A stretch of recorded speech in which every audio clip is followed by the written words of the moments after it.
Welcome to the Money Over 50 podcast, brought to you by Dallas Davison and Michael Hogue from Money Over 50 Financial Advisors. This information is general in nature and does not take into account your objectives, financial situation, or needs. Therefore, you should consider whether the information is appropriate for you and your personal circumstances. If you require personal advice, please contact Money Over 50 Financial Advisors. Welcome to the Money Over 50 podcast. You're here with Ali and Dallas Davison. What do we got today? Ali, today we're here to talk about the Stage 3 tax cuts. What are they? This is basically, for people who are listening to this, I think the actual key is the reduction in marginal tax rate between $45,000 of taxable income and $200,000 of taxable income. So my very limited market research into the people who are listening to this podcast is that a lot of people, I would say, fall into that category. So what is happening here is that from 1st of July 2024? Yep, 1st of July 2024. Yeah. Those tax rates are changing. So at the moment, if you earn somewhere between $45,000 and $120,000, what essentially happens, that top bit of your income is being taxed at 34.5%, including the Medicare levy. Yep. And if you earn between 120 and 180, yeah. Ali's actually more of the tax rate guru than I am, so I'm looking at him over the mic with a quizzical look on my face. I think it's yeah. So between 120 and 180, your marginal rate is 39%. So what's actually happening is there's a flattening out of that. So it's basically going from 30%, anywhere from 45% up to $200,000. So what this isn't about, this podcast, is about the philosophical or moral or we definitely do not want to go into whether that's a good thing or a bad thing. Or we were just joking about this before we started recording about where as soon as you Google Stage 3 tax cuts, like everyone's got an opinion about it, and everyone's got, here's how I don't care what you think about it. I don't really care how you feel about it. This is what's happening. This is what's happening. Yep. That's what it is. So the point of today is not to go whether we think it's good, bad, or indifferent. The point is, what do we do? And this is actually one that you sort of hit on a little while ago, Ali.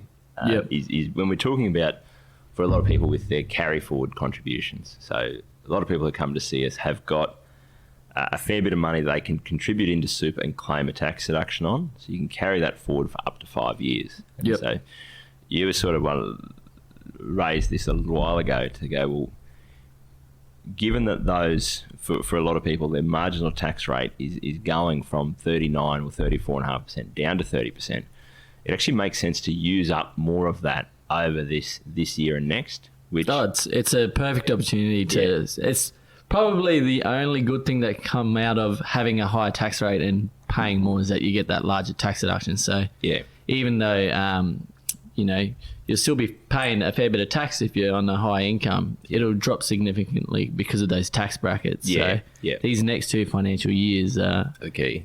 Absolutely. You may as well take advantage of it. If there's one good positive, that's right. And that's the sort of the point is like you say, it's everyone who comes, not everyone, but a lot of people who come to see us with a high income, that's one of the first tools we use is to use up those carry forwards. And so it's really about going, you've got these carry forward amounts, you've got you've got those tax rates changing.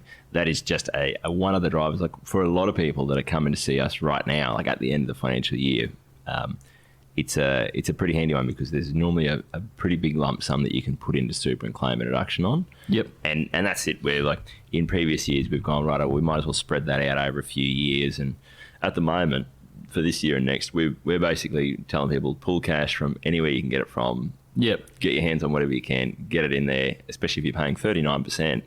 That rate's going down. If you used up as much as you can in your carry forwards and your tax savings over this next couple of years, in 2 years' time, when it goes down to 30%, you're picking up an extra 9% tax saving compared to doing it in 2 years' time. Yep.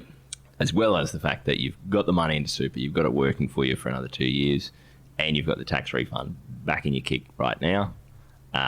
There's really no downside to doing that. Now, I feel like obviously the lady says at the start of the podcast, this is all general advice only. Obviously, there's about 16 different caveats of like when this is appropriate and when it's not. Yep, of course. All assumes that you've got the cash, you've got the taxable income, you've got all the rest of it. But if everything lines up right and it all makes sense, then definitely take advantage of it if you can. And there's a few other things that sort of tie into 1st of July 2024. I think that's when the carry forward things change. So I think in the next podcast episode, which I might put these up close to each other, it ties in with 2018-19. It was the beginning of carry forward, and you start to lose some of those years. That's actually a good point. From that time. So both of these things sort of line up at the exact same time. So if everything's right and there's no reason why you shouldn't be making those contributions. Like it's a good thing to take advantage of, and you can get that extra large tax saving, and you don't lose out on those carry forwards. There you go, a little teaser for your future episodes, mate. Well done. Yep. No worries. So no, that's a good point, because that is also relevant as to how long you can carry them forward for. So, but that's a whole other kettle of fish. So it probably makes sense. Let's wrap this up, and then we can talk about that in a completely different podcast before we blow people's minds too much. Yeah, exactly. Keep it one topic. It makes everything a lot easier, and then I already go off on weird tangents without adding in a whole different financial concept. As long as those tangents are semi-irrelevant, because there's still one main important point we're listening to. Whereas then I'd muddy the waters by going, there's actually two important things you need to listen to, and there's all my miscellaneous crap as well. So, all good. Thanks for listening. Thank you. Thank you for listening to the Money Over 50 podcast with Money Over 50 Financial Advisors. For more information and resources, visit the Money Over 50 website, mo50.com.au. We look forward to catching up again soon.